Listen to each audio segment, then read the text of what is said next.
ఇప్పుడు no cost cough syrup తో 60 రూపాయల విలువ గల ఇన్హేలర్ పూర్తిగా ఉచితం. దెబ్బకి దగ్గు జలుబు మాయం.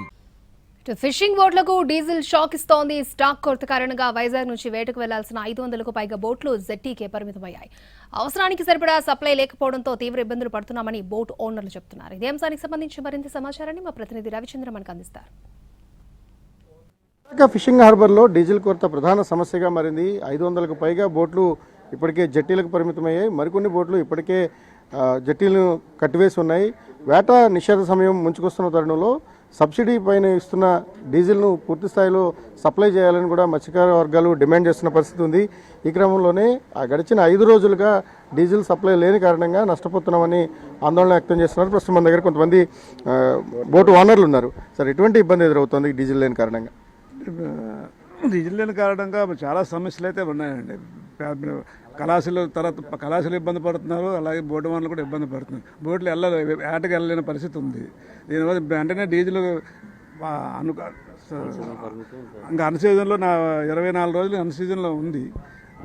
ఈ అన్ సీజన్లో ఎలాగా మాకు ఇబ్బందిగానే ఉంటుంది. కానీ ఈ ముందైనా డీజిల్ సప్లై అయినట్లయితే మా బోటు ఓనర్లు కొంచెం లబ్ధి చేకూరినట్లు అవుతుంది. అలాగే కళాశాలు కూడా దాని ద్వారా కొంత వాళ్ళు లైవ్లీవుడ్ అన్నది సంపాదించుకోగలుగుతారు అన్నమాట.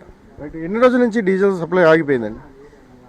మనకి ప్రపంచ దేశాలు కొట్టుకోవడం వల్ల డీజిల్ కొరత వల్ల మాకు 20వ తారీఖు నుండి మొత్తం 24 రూపాయలు మా ఫీల్డ్ మీద వేశారండి. గతంలో ఇలాగే 11 రూపాయలు వేస్తే వెంటనే కేంద్ర గవర్నమెంట్కి మేము రాజ్యసభ సభ్యులు సుబ్రహ్మరెడ్డి గారికి వెళ్తే ఇమీడియట్లీగా ఉదయం వెళ్తే సాయంత్రంకి దాన్ని 24 రూపాయలు కూడా 11 రూపాయలు కూడా క్లియర్ చేసి మీది అగ్రికల్చర్కి వస్తుంది, మీకు ఇండస్ట్రియల్ జోన్కి రాదని గతంలో చెప్పారు. ఆ పేపర్లు కూడా అప్పుడు ఉన్నాయి మన దగ్గర. అలాగే అది కూడా ఇప్పుడు కూడా అదే పరిస్థితిలో అగ్రికల్చర్ దాని కిందే మా ఫిషింగ్ ఫీల్డ్ చూడాలి కానండి. ఇంకా బల్క్ దానిలో చూడకుండా ఇండస్ట్రియల్ కంటే చూడకూడదు. రెండోది, ఇప్పటికే లాస్ అయిపోయి ఉన్న మత్స్య పరిశ్రమ. ఈ మత్స్య పరిశ్రమ మీద కొన్ని వేల మంది ఈ ఫిషింగ్ హార్బర్లో బతుకుతుండ్రు.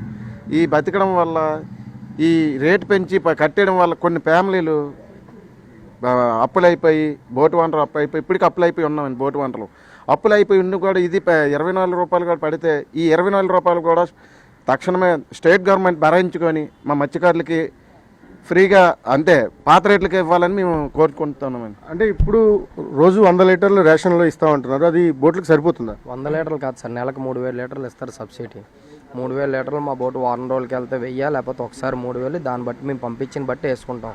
ఒక్కోసారి 3000 లీటర్లు సరిపోతే సబ్సిడీ కట్ చేసి 9 రూపాయలు కలుపుకొని కావాలన్నా మాకు ఇక్కడ గవర్నమెంట్ దాంట్లో ఆయిల్ ఇస్తారు. అంటే ఇప్పుడు ఇస్తున్న సప్లై మీకు సరిపోతుందా? ఇప్పుడు ఇస్తున్న సప్లై అంటే ఒక్కొక్క బోటుకి సరిపోద్ది, ఒక్కొక్క బోటుకి సరిపోద్ది కెపాసిటీని బట్టి. అంటే 50% బోట్లకు సరిపోద్ది, 50% బోట్లకు సరిపోవు.